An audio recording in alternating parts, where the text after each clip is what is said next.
Hi കൂട്ടുകാരെ, ഇന്ന് രാവിലെ തന്നെ നല്ല വെയിലാണ് കേട്ടോ. ഇഷ്ടംപോലെ തുമ്പികൾ വന്നിട്ടുണ്ട് തോട്ടത്തിൽ. പല വെറൈറ്റി തുമ്പികളാണ്. ഓണത്തുമ്പികൾ, ഓണാവണേക്കുമ്പോൾ ഇഷ്ടംപോലെ വന്നിട്ടുണ്ട്. അനിയൻ്റെ കൊച്ചു വന്നിട്ടുണ്ടായിരുന്നു. അപ്പോൾ തുമ്പിനെ പിടിക്കണമെന്നും പറഞ്ഞപ്പോൾ എൻ്റെ പുറകെ തന്നെ കേട്ടോ. അടുത്ത് വന്നപ്പോഴേക്കും അത് പറന്നുപോയി. തുമ്പി പറന്നുപോയി. അപ്പോഴേക്കും അടുത്ത തുമ്പിനെ പിടിക്കാനായിട്ട് പോയതാണ് കേട്ടോ. അപ്പോൾ അതും പറന്നു പോകും. കുറച്ച് നേരം അങ്ങനെ നടന്നു തുമ്പിയുടെ പുറകെ. കുറേ തുമ്പികളുണ്ടായിട്ട് എനിക്ക് ഒരെണ്ണത്തിൻ്റെ അടുത്തേക്ക് ചെല്ലുമ്പോൾ അടുത്തത് പറന്നു. അതുകൊണ്ട് പിടിക്കാൻ പറ്റില്ല. നല്ല വെയിലായിരുന്നു. ഒക്കെ മാറി നിന്നു. ഇഷ്ടംപോലെ തുമ്പികൾ പൂമീൻ വാങ്ങിച്ചിട്ടുണ്ടായിരുന്നു കേട്ടോ. അപ്പോൾ അത് കറി വയ്ക്കാൻ പോയി. ഞാൻ വെട്ടി തേച്ച് ഇതെല്ലാം ക്ലീൻ ചെയ്ത് വെച്ചിട്ടുണ്ടായിരുന്നു.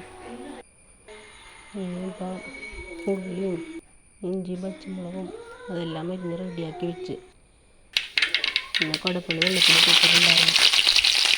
കുറച്ചടപ്പത്ത് വെച്ചിട്ട് വെളിച്ചെണ്ണയിൽ കടുക്കും ഉലുവയും പൊട്ടിച്ചിട്ടാണ് ഉലുവ കഴിച്ചില്ല. പിന്നെ വെളുത്തുള്ളി ചേർക്കില്ല കേട്ടോ. ഇഞ്ചിയും പച്ചമുളകും വേപ്പിലയും അത് നല്ലോണം മൂപ്പ് കഴിഞ്ഞിട്ട് ഞാൻ മല്ലിപ്പൊടിയാണ് ആദ്യം ഇട്ടിട്ട്. ഒരു സ്പൂൺ മല്ലിപ്പൊടി ഇട്ടോളൂ. പിന്നെ ഒരു സ്പൂൺ മഞ്ഞൾപ്പൊടി, ഒരു സ്പൂൺ മുളക് പൊടിയും ചേർത്തിട്ടാണ്. മുളക് പൊടിക്ക് നല്ല എരിവുള്ള മുളക് പൊടിയാണ്. നല്ല കളറും ഉണ്ടായിരുന്നു കേട്ടോ. ഇത് നന്നായിട്ട് മൂത്ത് വന്നേരം ഇളക്കിക്കൊണ്ടിരുന്നു കേട്ടോ. നല്ലോണം മൂത്ത് വരട്ടെ.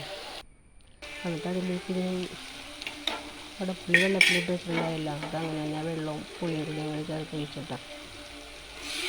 എന്നിട്ടത് മൂടി വെച്ചിട്ട് തിളക്കാൻ പാകത്തിന് ഉപ്പും ചേർത്തിട്ടാണ്. ഉപ്പ് ചേർത്തിട്ടാണ് അടുത്ത് വെച്ച് തിളപ്പിച്ചത്.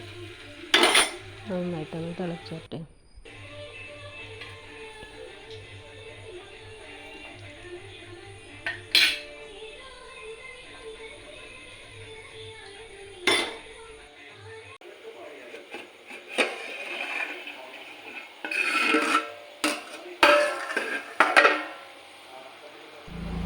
അവിടെ ടി വി വെച്ചിട്ടുണ്ടായിട്ട് അതാണ് കേട്ടോ പാട്ട് കേട്ടുകൊണ്ടിരിക്കണം.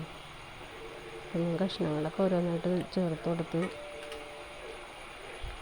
നല്ല നല്ല കഷ്ണങ്ങളായിരുന്നു കേട്ടോ. മീൻ കേടായിട്ടൊന്നും ഉണ്ടായില്ല. നല്ല മീനായിരുന്നു കേട്ടോ. ചില സമയത്തൊക്കെ ഉടഞ്ഞു പോകുമായിരുന്നു. ഇത് നല്ല മുറുക്കമുള്ള മീനായിരുന്നു കേട്ടോ. വറുക്കാനും എടുത്ത് വെച്ചില്ല. ഒരു മീനെല്ലാം ഉണ്ടായിരുന്നല്ലോ.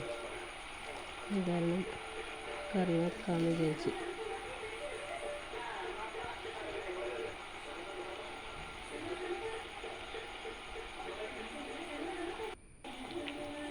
ഇത് വേഗം തിളച്ച് വന്നിട്ട് ഞാൻ തേങ്ങ ചിരണ്ടിട്ടാണ്. ഇത് മീൻ തിളക്കാൻ വെച്ചുകൊണ്ട് ഞാൻ വേഗം തന്നെ തേങ്ങ ചിരണ്ടി തേങ്ങാപ്പാലാക്കിയിരുന്നു കേട്ടോ. അതൊന്ന് പറ്റിയപ്പോഴേക്കും തേങ്ങാപ്പാൽ ചേർത്തിട്ടാണ്. അതൊന്നും കൂടി തിളക്കാനായിട്ട് വെച്ചൊന്നും കൂടി പറ്റിച്ചിട്ട് ചാറൊന്നും നല്ലോണം പറ്റിച്ച്. അതിനുശേഷം ഞാൻ കുറച്ച് പച്ചയുള്ളി, കുറച്ച് വെളിച്ചെണ്ണയും വേപ്പിലയും ഇട്ടിട്ടാണ്. ഞാനിങ്ങനെ മൊരിച്ച് വെച്ചാലും ലാസ്റ്റ് ഇത്തിരി പച്ചയുള്ളിയും വെളിച്ചെണ്ണ ഒഴിക്കും കേട്ടോ. കറിക്ക് പ്രത്യേക ഒരു ടേസ്റ്റായിരിക്കും. നല്ല കറിയായിരുന്നു കേട്ടോ.